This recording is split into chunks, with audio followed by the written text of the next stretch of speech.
Salve Maria a todos, continuando a leitura do livro História de uma Alma. Em pouco tempo, o bom Deus soube fazer-me sair do estreito círculo no qual girava, sem saber dele como sairia. Grande é minha gratidão quando vejo o caminho que me fez percorrer. Todavia, devo dizê-lo, apesar de já ter dado o passo maior, restam-me ainda muitas coisas a que deveria renunciar. Uma vez desembaraçado dos meus escrúpulos e de sua excessiva sensibilidade, meu espírito se desenvolveu. Sempre gostei do grandioso, do belo, mas naquela época fui levada por extremo desejo de saber. Não me restringindo às aulas e aos exercícios que minha professora me dava, aplicava-me por mim mesma a estudos especiais de história e ciências. Outros estudos deixavam-me indiferente, mas estas duas matérias prendiam toda a minha atenção. Desta forma, adquiri em poucos meses maiores conhecimentos do que durante meus anos de estudo. Oh, que tudo não passava de vaidade e tribulação de espírito.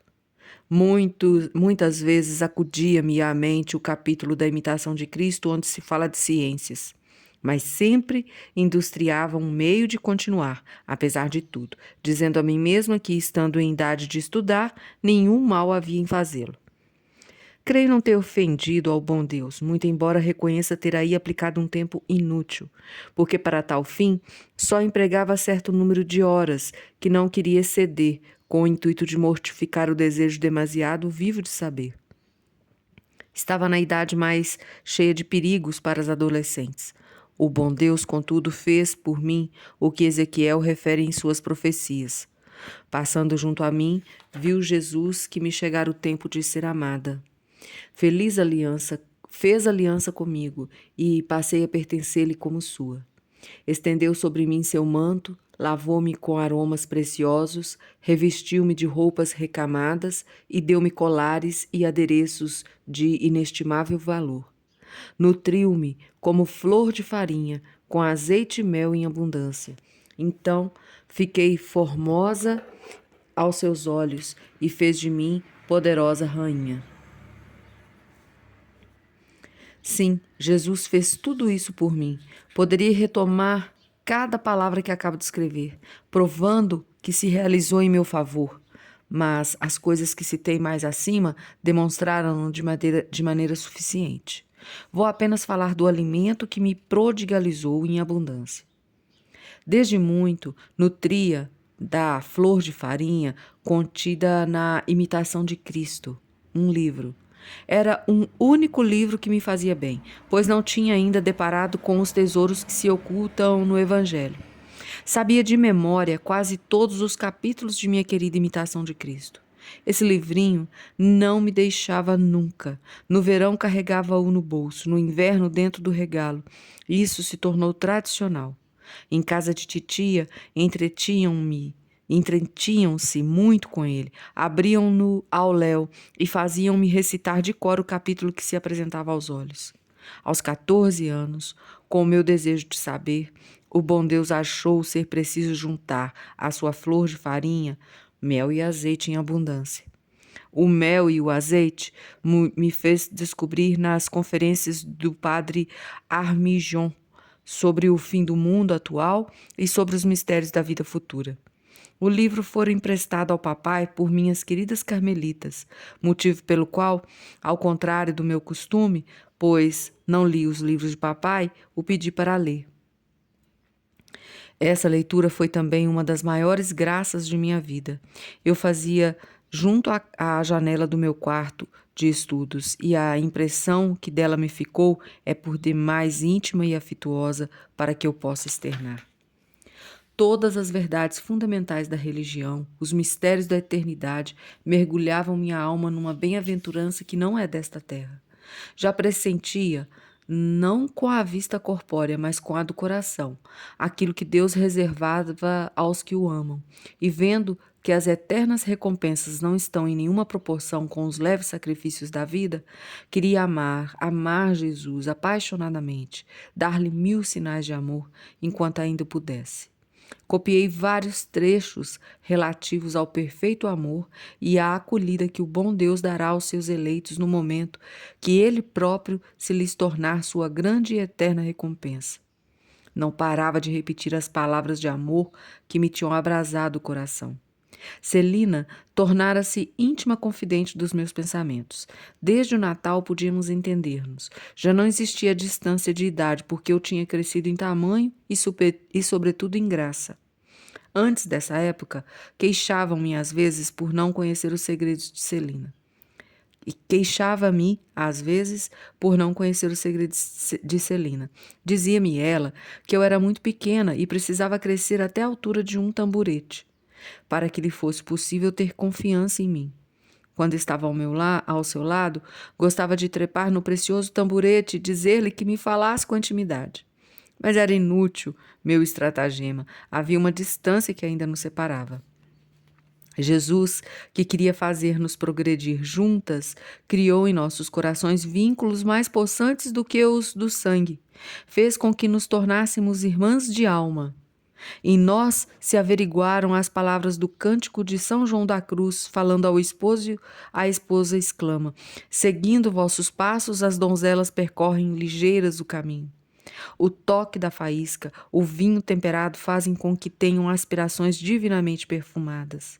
Sim, eram bem ligeiras que seguimos os passos de Jesus.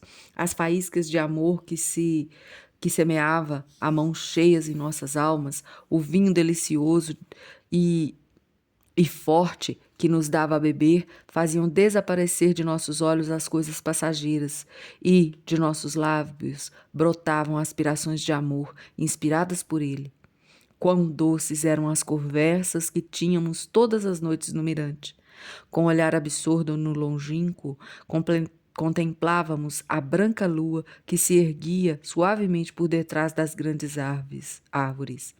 Os reflexos prateados que irradiava sobre a natureza adormecia. As brilhantes estrelas que cintilavam no azul profundo do céu, o brando murmúrio da brisa vespertina que fazia flutuar as nuvens esbranquiçadas. Tudo elevava nossas almas ao céu, ao formoso céu, ainda que do mesmo não contemplássemos senão o puro reverso. Não sei se estou enganada, mas parece-me que a expansão de nossas almas se assemelha à de Santa Mônica com seu filho, quando no porto de Hóstia ficavam absortos em êxtase ao contemplarem as maravilhas do Criador.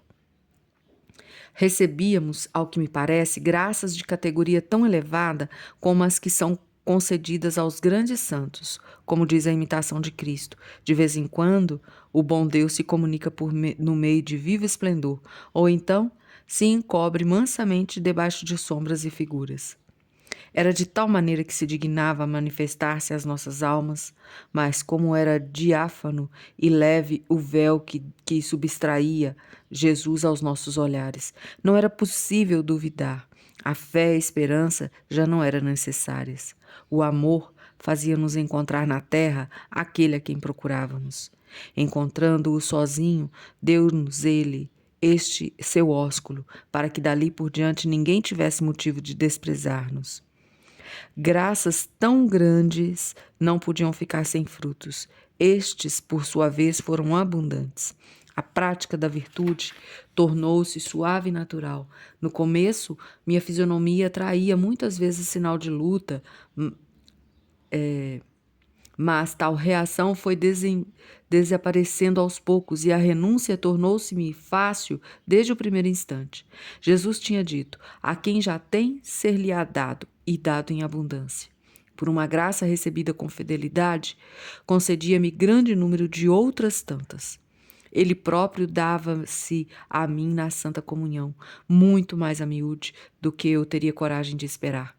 Como norma, determinara fazer sem omissão de nenhuma as comunhões que meu confessor me permitisse, e concordara em que regulasse sua frequência sem nunca lhe fazer algum pedido. Naquela época, não dispunha da audácia que tenho agora. Não fosse assim, procederia de outra maneira, pois acho muito seguramente que a alma deve revelar ao confessor o atrativo que sente em receber o seu Deus. Não é para ficar no cibório que ele baixa todos os dias do céu. É para encontrar outro céu que lhe é infinitamente mais estimável do que o primeiro, o céu da nossa alma, feita à sua imagem, templo vivo e adorável, Trindade.